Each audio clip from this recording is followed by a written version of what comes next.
Hi, I'm Yue Xu. And I'm Julie Kraftchick. We're active daters turned dating insiders. Here to dive into everything modern dating and relationships. Welcome to Dateable.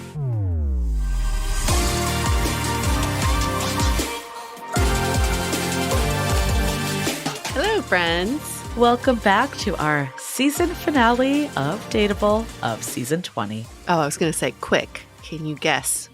Do you remember what season we're on, everybody? God. I barely can keep up. I can't believe next season will be 21. It's like big girl era. Old enough to drink. Ready to party. Maybe it'll just be a party season. Just go wild. I still remember when we got to season 5 and I was like, whoa. Wow. Season 5, I know. But it doesn't mean a lot of people think that like our seasons correlate to years. It's not. No. We do multiple seasons a year. So no, 21 years. We haven't been doing this for 21 years because I don't think podcasts existed 21 years ago. But we have been doing this for almost 10 years. Yeah. If you believe that. We do it's about 2 seasons a year. Yeah. So you guys can, now you know. We're not that much of a veteran, but we are veterans in this game. I think actually, I still remember that podcast movement conference. And I was like in a room and they're like, raise your hand if you have 10 episodes. Raise your hand if you have 20. And then it was like over 100. I was the only one with my hand raised. We have over 500. So yeah. Yeah, we are veterans. We're OGs. We're oldies. Oldies in this game. But for anyone too that's new with us, we don't go anywhere, even though we're off season. It's like kind of like it started off how we did it, and we did have like a real break, but now we have like an off season that we just change up the content a bit. We'll, do different styles of episodes or share other episodes we've been on. So we're not going away, so you don't have to worry about that. I like the seasons though, because it kind of lets us like refresh. Be like, what is it that we want to really address this season? Yes. And it does give us a little bit of break because we don't have guests for the off season. Right. But yes, we're not going anywhere. You can't get rid of us. We linger. We're always around. But for the season finale, we're going to tackle a big topic. And I actually think we're quite bold for attacking this topic. It's this idea of your perfect partner. And in our book, we came up with the perfect partner equation. Do you all love math? Yeah. Don't worry, this math is not that difficult. There's no math involved. Add up times 2 divided by 8. Square root of that. And now take the derivative of the entire thing. God, do you remember doing derivatives? I don't even know how to do that. No. And there comes your perfect partner. Shoots out. When you know how to do calculus, then you'll understand how this perfect partner equation works. But I'm so proud of us for really addressing this topic because we're not promising a perfect person. We're promising that with this equation, you'll find the perfect person for you. Yes. And I think where this stemmed from is we address this in the book. And of course, if you haven't gotten the book yet, this is your call out. Go get the book, How to Be Dateable, howtobedateable.com, hardcover, Kindle, and audiobook. They all offer different experiences. Everywhere. But I think what will be good with talking about this topic is clearly in the book, but it goes into much more depth in the book and also gives you more of the kind of guidelines to like put it into practice that helps you really formulate that for you. But where this really stemmed from, it was in our Gain and Clarity chapter, which I still think is like one of the most important chapters in this book that really sets you up, because how do you date with intention and actually like finding the right relationship for you if you don't know what that is?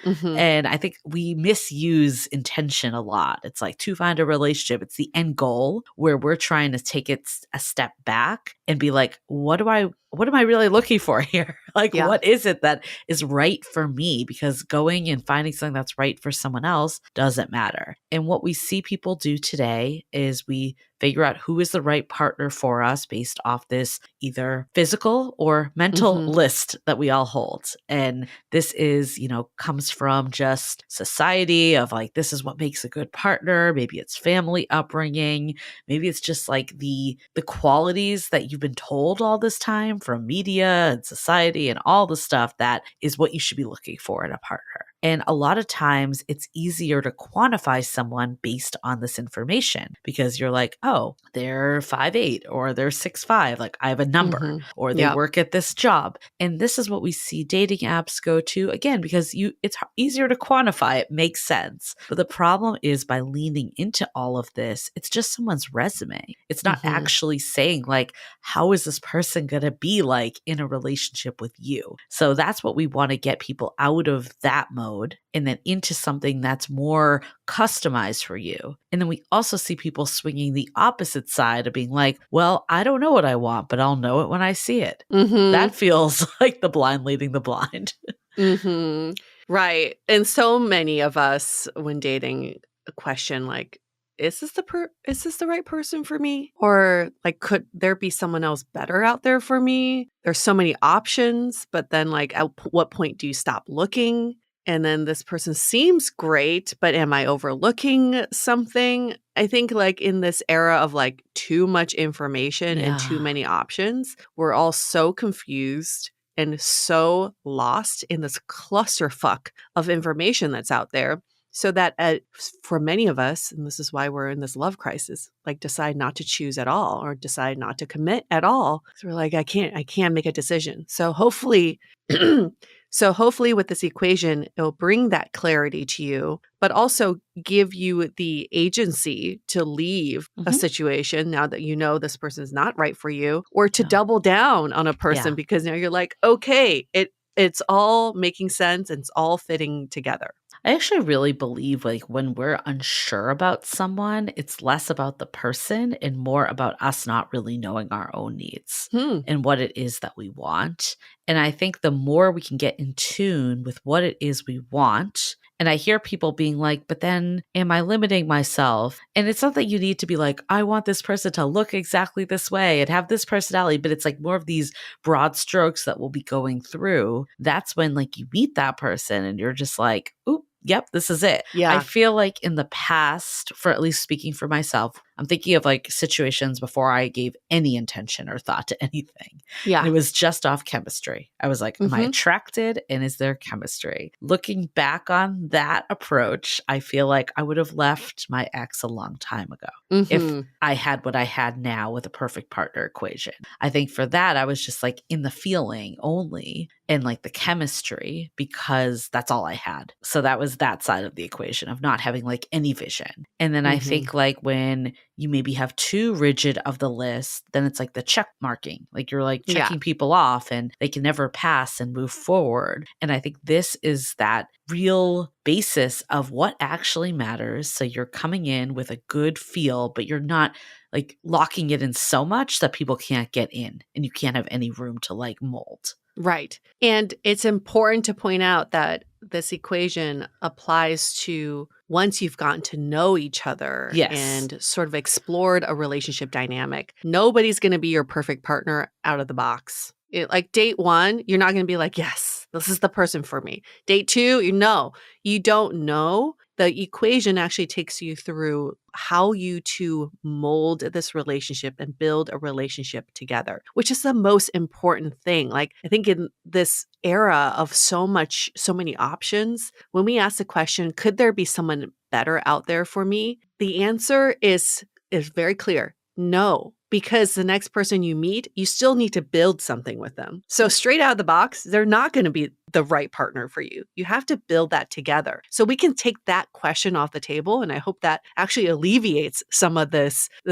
paradox of choice, because everything is built by the two people in the relationship, not just like someone who walks off the street. And if you don't believe us, we actually did this episode that will be coming in the next season with Eli Finkel, who we had on this season, the Psychology of Relationships episode that we did with him and Paul Eastwick, who's been a fan favorite for a while, and Eli was his mentor. So we're like, this is amazing. He's also like been quoted in Modern Love, like with Aziz Ansari and like a lot of other work. He's done a ton of really interesting stuff. So it's good to get him back. But anyways, his whole thing, I mean, he studied relationships. He studies them at Northwestern as a professor there in like relationship lab. And he basically confirmed that like what we think about compatibility is not accurate. for Mm-mm. long-term relationship success. It's all about what you were just saying, you have like building. And with this perfect partner equation, we're giving you ways that you actually can build with someone. And like, what Yes. are the things to look for of finding someone that's open to building? Because if Yes. someone's not willing to build with you, Mm-mm. then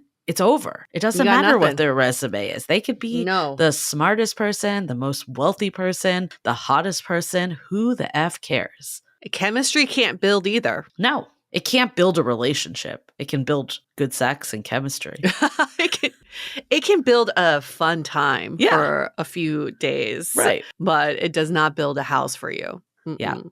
Okay. Well, we're going to get into the equation. But before we do, of course, announcements at Dateable Podcast. Make sure to follow us on Instagram. We are also doing lives every week on YouTube. So if you are not subscribed to our YouTube channel, come find Dateable. Join us for a live. We're here to answer your questions real time, which is really fun. So would love to see the listeners pop in and be like, I listened to Dateable. Here I am. Love it. And of course, How to Be Dateable, the book. Like we said, there is so much in there that's just nuggets about finding the right person, getting all of this clarity, figuring this all out while you're dating. And we really believe it is the key to date, that you need to know this information ahead of time. And the book is in a fun way that it won't feel overwhelming. It'll feel like something that's moving you closer to finding your person. And we believe it really does. All right. And we want to read a review from Goodreads. This person said, there are a lot of books about dating out there,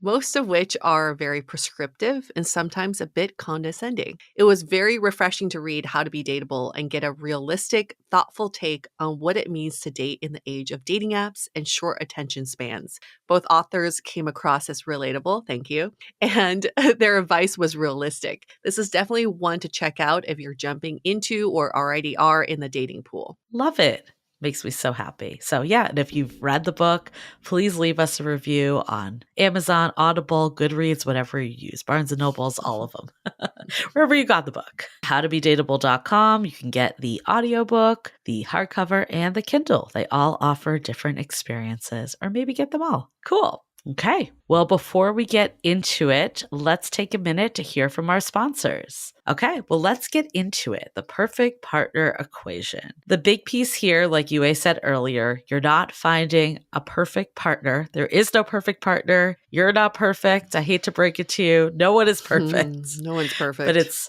someone who is perfectly imperfect for you. We're all going to have our quirks. We're all going to have our flaws. We're all going to have the things that annoy the shit out of each other. But it's about how do you find that person that despite it all, overarching, things are good. And, you know, this is the person that you're going to build a life with, and you feel seen and heard by them, and you feel like this is the person really in your corner, and vice versa. Yes. So there's three components to this equation. There's the fundamentals, feelings, and the future. The three F's. Just think about them. The three F's, yes. And the PPE is the acronym if you don't want to say it. That sounds like this is giving me PTSD to some work meetings.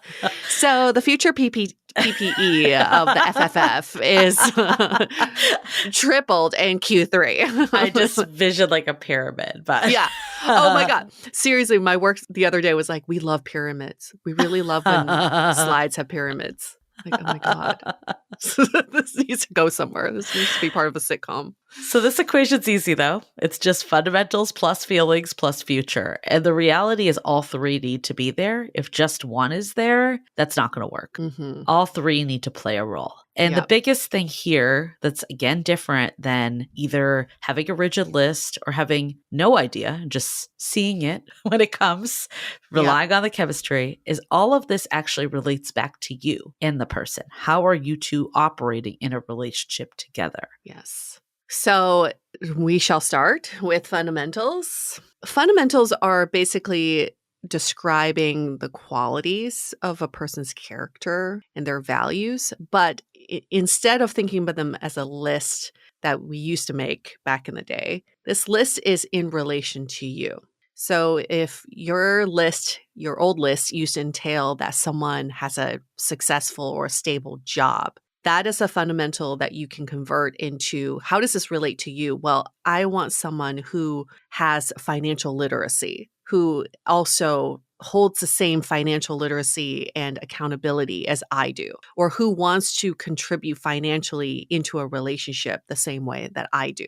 Yeah, and I think what's really important here is that when we say have a good job in the past on our list, what that means to me might be different than what it means to you, A. Like you were Mhm. just saying around the financial literacy, it could also mean that they are ambitious and Mhm. that they value, have a good work ethic. Like that's the beauty of the fundamentals is that it goes beyond just like what it surface level means, because I think we all throw around a lot of these, traits a lot. Like you hear like, I want someone that's well traveled. Well, what does that mean? Is it that they're adventurous? Is it that they have Mhm. the financial means to take a big trip? Like, are they cultured? Like, what does that mean? And then, yeah, what does that mean in relation to you? If they're adventurous, are you both going to take adventures together? If Mhm. that's not important to you, then maybe them being well traveled isn't as important as you may think. Right. A lot of times, someone who loves to travel, you may find that they're never here. They're Right. never home.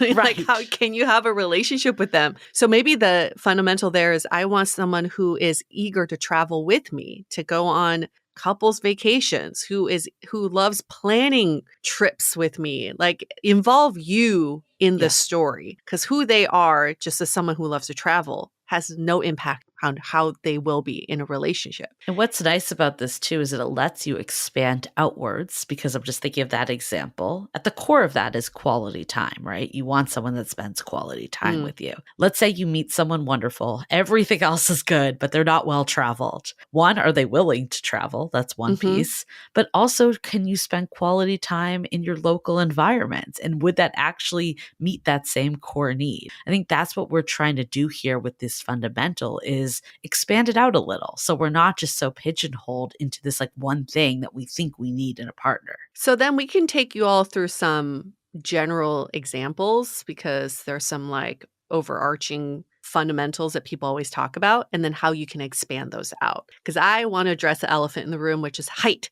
We talk about height all the time. Like I want someone over 6 feet, and I want someone who is not just taller than me, but I want them to be like giraffe tall. This, what is the fundamental of that? How does that relate to you? To me, I hear that I want to feel safe. I want to feel protected around this person. So the fundamental is in the presence of this person, that they act in a way that is protecting me or keeping me safe. Yeah. Or it could be like, I want to feel attracted to them. But maybe that doesn't mean that they Yeah. need to be a certain height. It could just be that you do feel attracted to them. We're not limiting that. Yeah, either one of those wouldn't actually go back to height. So this is like such a cool exercise, because you actually realize it's not about the height, it's about Yeah. in a relation to you. So in the example of like, I want to feel protected and safe, well, anybody of any height can make you feel that. And I hear like the people that are really tall saying like, well, I'm 5'8". I need Uh-huh. someone that's 6 feet. And it's like maybe the core need there is you want someone that's an equal, or someone that makes you not feel like, over the top, that you're like hovering over them or whatever that may be. And I think it's like still worth extracting that out of what that greater need is, because maybe you do find someone that's your height. They're not six Yeah. five, but they're your height exactly. And it does get to the root of what your challenge was. Yes. Because we don't want you to neglect the fact that like someone could meet your height requirement, but they're an asshole. Right. And they don't provide all these features that you're looking for, or like make you feel safe or make you feel like an equal. But yes, they're tall. They met your height requirement. Then what does that say about the relationship? Then it's just purely based on superficial trait. Right. And we're not telling anyone to settle at all. I don't think anyone needs to settle. And this is actually why we start with fundamentals too, because that's probably closest to the list you're already thinking about. And it's really just taking it and abstracting it more to the value, not just the characteristic. But I think we're not saying to be like, oh my God, I have height on there. Let me judge myself. Put it on there. No judgment zone. But it's like, can you see what that really means for you? And I think that will help like decide, like, is this actually something that needs to be 100%? And if you decide it is, like, we're never going to tell you like, don't do it, but just know you are limiting who can get through. And, Yeah.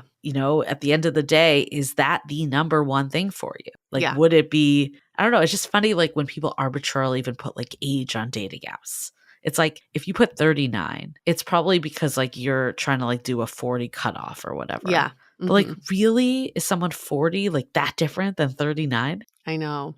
But so the challenge is you have to put some filters on dating Yeah. apps. We get Yeah. that. You have to put something down. So one option you can try is just changing up your filters on a weekly basis. Like go 2 years in either range, every week or something. Just to like change up your filters. You don't have to be married to these filters, but we get it. You still have to put Yeah. something like the height thing. Just go 2 inches lower than what you put last week and Right. see what happens. Just like open it up, but don't open up the entire thing because then you're going to get everybody, right? So Right. yeah, just play around the filters and just keep opening them up a little bit. I think also it could be things that are more of these surface level characteristics, but it also can be things like emotional availability or high Mm-hmm. EQ. We actually talked about this on a brunch talk, Yeah. and it's like, what does that actually mean? What does that mean to you? And it could mean different things to different people. And I think that taking that step to actually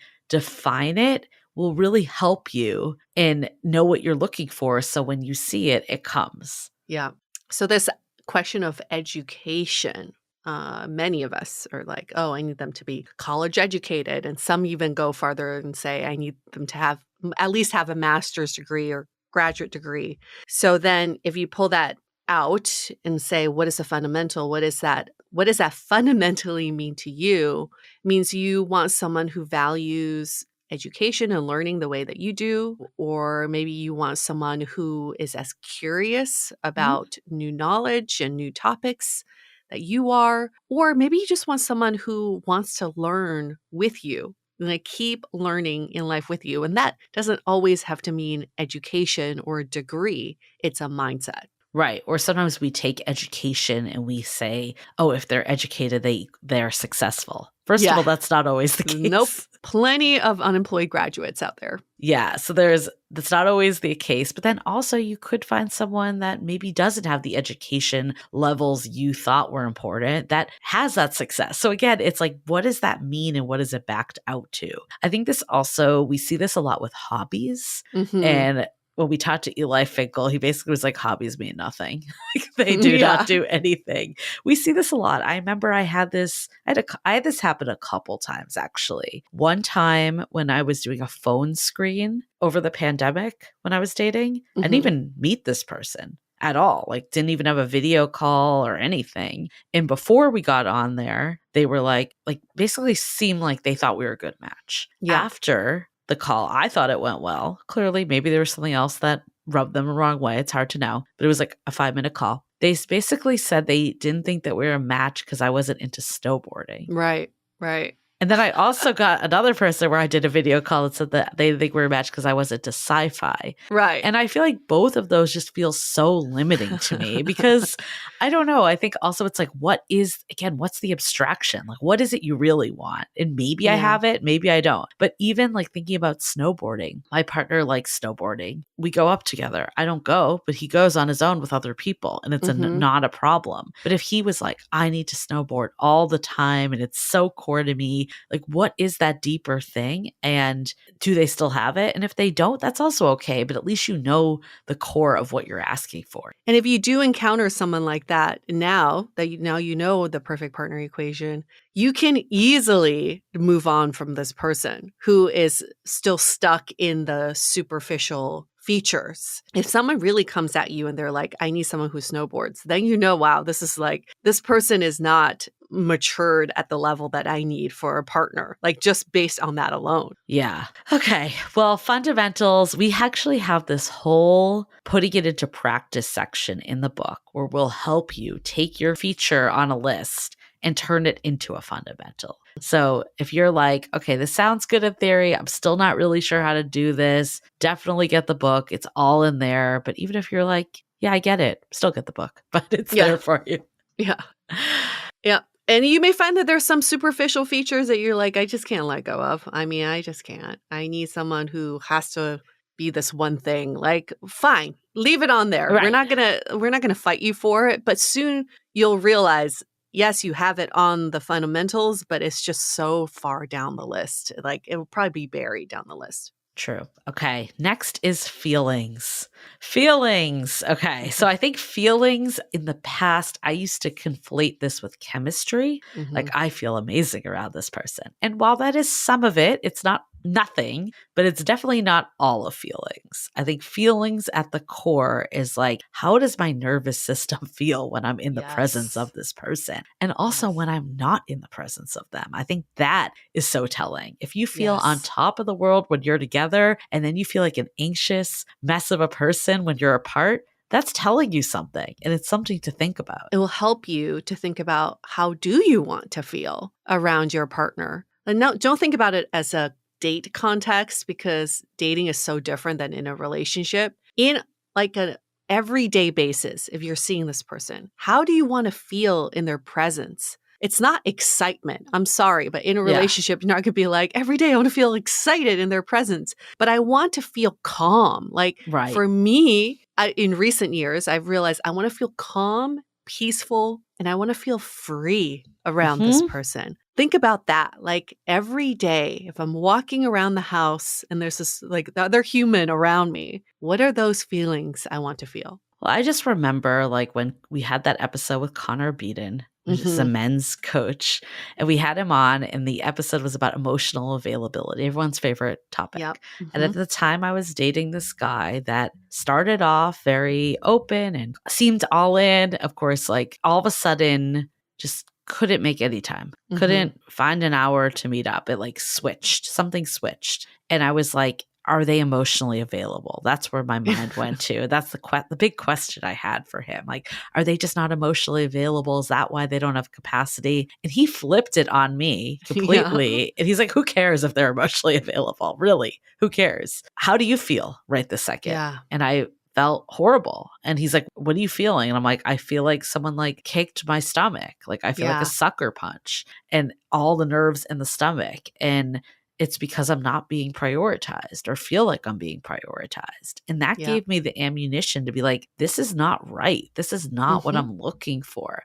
This feels off. And I was able to tell this person like, hey, I'm looking for someone who does prioritize me and wants to like, you know, make the time. And if that's not you, cool, but I'm moving on. And that is the shift from putting the spotlight on them back to directing it on you. The first thought you had was, are they, do they, will they? Without checking back with you, who is the most important person, right? You are the priority in your life. And then when you shift it back on you, like, who cares what they're doing, what they're thinking, what they're going to do next? It's like, how do I feel in this moment? And that's your truth that you get to act on. So the feelings are like probably one of the most overlooked components of this equation when we're trying to find a partner. Constantly trying to like figure out what the other person's doing. But what are you feeling? I know that when I was feeling anxious, I mistaken that for excitement. I mistaken that for chemistry. And I used to be like, oh, I'm chasing this feeling. Like, I'm just not feeling as excited about this person.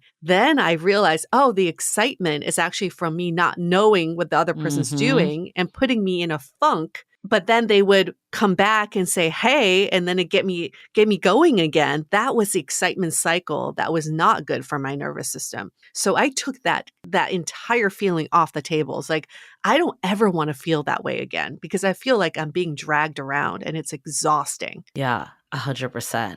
I think the anxious one, I felt very anxious in a lot of relationships. So I think there is a distinction too of like how much of this is coming from yourself versus the other person. But if you are able to identify that you feel anxious without their presence, you can at least have like conversations or take actions that will alleviate that and see how they respond to that. So like, for instance, like I was able to tell my partner, my fiance, when we first started dating that like it did make me anxious when I didn't hear back from someone at extended periods of time. And his response was, okay, I'll keep this in mind because I want to make you happy. I want to Mhm. be with you. And I think that versus like not saying anything, I could have potentially, like I was telling you, UA, before we recorded, there was this one time where my partner slept till like 2 in the afternoon Mhm. and like missed like calls I had or texts because like he was asleep. And I think the old me would have gone into like a spiral,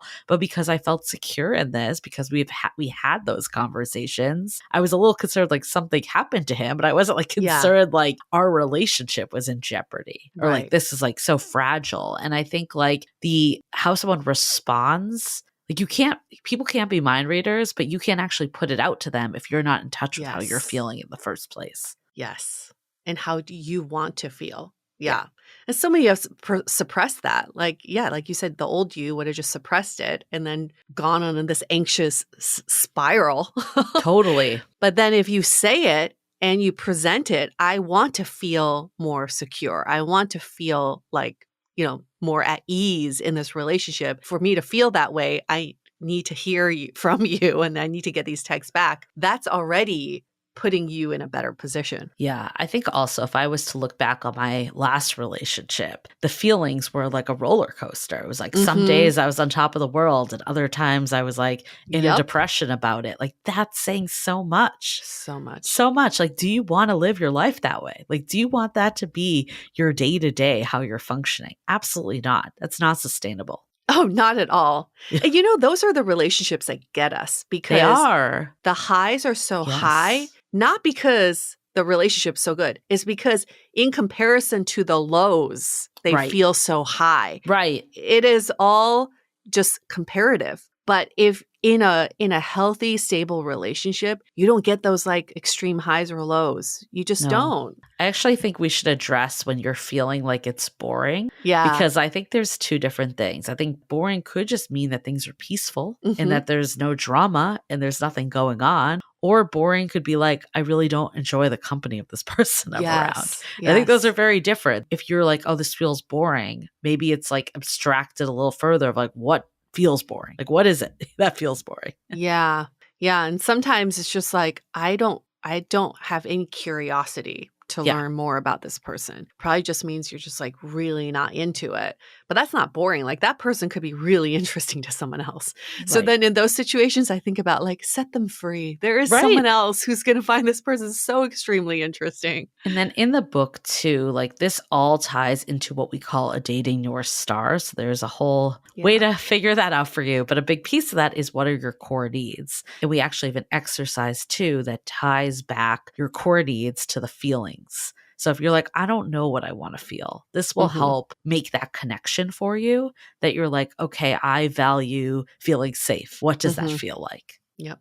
Okay, well, before we go into the last one, let's take a quick break to hear from our sponsors. Okay, Future, the last one, Future. Yes. So, with Future, the idea here is that you don't have to have your entire life mapped out. We're not asking you to do that. But generally, we all have a vision of where we want things to go for our futures and what we're looking for. And the idea here is to have someone that is in line with that vision. If Mhm. they are wildly off, let's say you were like, one day I want to have a family and move to the suburbs or just have a family life. And they were like, I want to travel around the world and I want to be poly and I never want to get married. You need to know that info up front and be like, this isn't going to change anyone. Of Yeah. course, there's some areas that are maybe maybes for both of you. And that's okay if it can be flexible. But any of like the hard no's or any of like the hell yeses, you want to make sure you have like a general alignment with the person you're dating. And maybe even taking 2 steps back is this person even willing to have a conversation Yeah. about the future? Like even in early dating, so many of us are scared to have that conversation because we don't want to scare this person away. But if they're willing, they're like, hey, yeah, let's talk about it. What does this ideal relationship look like? And what do I want to build with my partner? And how do I want to feel around my partner in this future relationship? At least that person's willing to have the conversation. So even just Right. thinking about futures is step number 1. Are they open for that convo? Right. Or if they've never given a thought at all, that No. tells you something. The other piece too is like you just don't want to get sucked into someone else's life plan. And I think No. by having your own vision of where you want your life to go, it's not saying you'll never budge and compromise at all. But if you have wildly different views, like you need to stay and honor those. Yeah. Yeah. I remember dating this guy that was like so into him, and we found out we're both from Colorado, and we are like on this first date. And he's like, yeah, I plan on eventually moving back to Colorado. And I was like, me too. It just came out of nowhere. Like, I have no plans of moving back to Colorado. Let's be real here. But I thought that's how I could bond with him. But Yeah. if the old me was like, yeah, let's just acquiesce to whatever like the conversation's going. But the new me, I would have said, well, I've never really considered moving back to Colorado, but I'm curious to know why you want to move back. It's a conversation. So it's Right. not like it wasn't, it's not like, oh my God, this is a deal breaker. He wants to move back to Colorado and I don't. But when someone presents their future plans, get curious, like be open. Like, let's talk about how we can kind of mold this together if we Yeah. were to, go move forward with this relationship. I think by asking questions too, you can find out like how definitive this person is too. Because I think Yeah. I could also see like this guy just like in convo being like, yeah, I want to move back to Colorado. And maybe Yeah. they do, maybe they don't. But if you ask like why, if they're like, I really want to be near my mom and she's never leaving Colorado, Right. that might be Right. different than like, I want to make sure they have good education systems or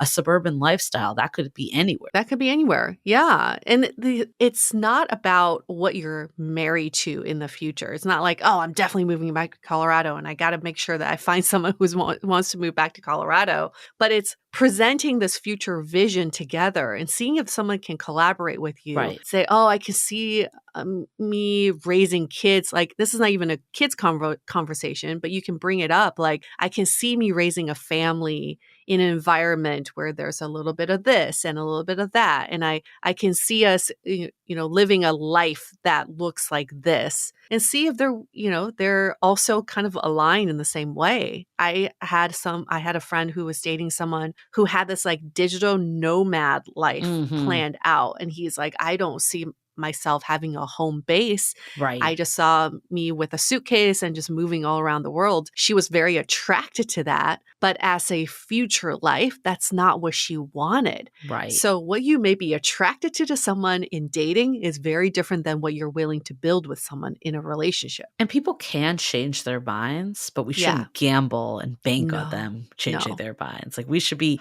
okay with what they are doing. Like I'll give even the having kids example. Like Yeah. when I met my partner, I was unsure. I was like, not like hell no, but I wasn't like, I need to have kids necessarily. I was unsure. Yeah. And he was more on the leaning towards wanting to have kids, but he wasn't like so like, I need to do this in the next year. And if like we don't ever have kids, like my life will be miserable. So I feel Right. like we were both hard maybes. Like we were both leaning Yes. there, but we weren't like 100% there. And I think he was like a little bit before me. But then once we started dating, I started to see the life with him. And I was like, I do Yeah. want to have kids and have a family with this person. So it all doesn't have to happen like on the first date too with this, but probably like in the first month of dating with all of these parts of the equation, the first couple months, like you want to be seeing like, are we on the same page with all of this? And it's like, it could be such a fun conversation, even the kids' conversation, which is not always fun. But the question so many of us don't ask is, why do you want to Yeah, have kids? We just right. ask, do you want kids?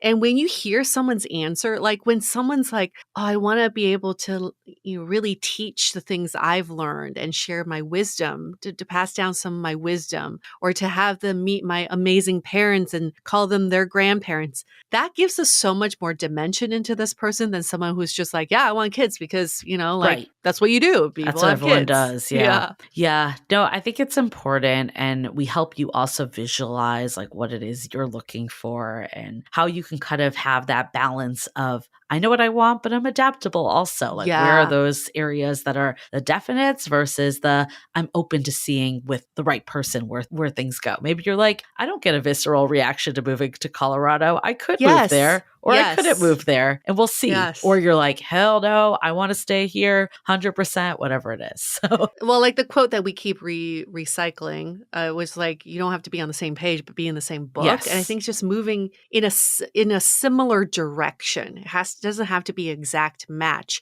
But if like they're totally in a different realm, like Yeah. they're like, I want to be able to live in a different part of the world Right. all the time, like every quarter. Yeah, that's a totally different book than someone who's like, I want to be settled in one city and feel very much rooted in that city. Right. And this is why all three of these go together so well, because you can't have one piece of the equation intact or even two pieces and the other one Yeah. is wildly off. Like, I think, again, it would be great if you met someone that had all your same fundamental values and it felt amazing with them. But if they're looking to like be a digital nomad and you're like, I don't want to do this, it's still not going to work, which is unfortunate, but it's just the reality. And I think with this perfect partner equation, why it's so important and why we're such proponents of it is it's how you know that you're staying true to yourself and you're not settling. Yeah.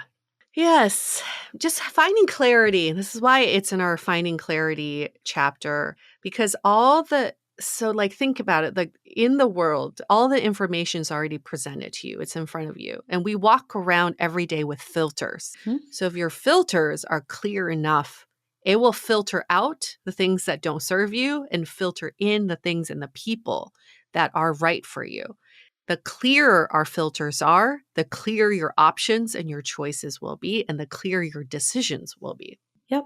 So if this was intriguing to you, we definitely hope that you'll, obviously check out the book. But the reason being is that it really takes your dating North Star and ties the two together. So you have a baseline of, first of all, like who should you even be going on a date with in the first place? Yeah. Do they meet that dating North Star? But then also allowing for some time to go on. We're not saying with this perfect partner equation that you go on one date and you know all of this bit right away. It does take a little time for people to reveal themselves to see if it's the right fit. So you'll have your North Star, you'll know the baseline, but then you'll also have this perfect partner equation that goes from there and allows you to see if the person you're dating could be the right person for you. And then not have that like second guessing, like, are they the right one? Are they not?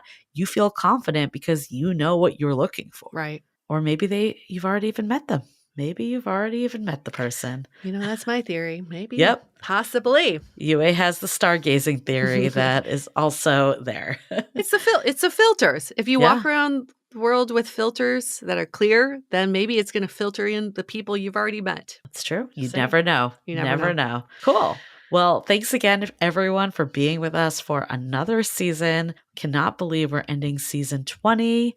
And of course, How to Be Dateable has been an overarching part of this season because it's been new and released and our baby out in the world. And now you know the 3 Fs of the perfect partner, of the the 3 Fs of the PPE. This sounds way dirtier than it is. The 3 Fs of the PPE. There needs to be a rap. I dare someone out there to use AI to create a rap for us.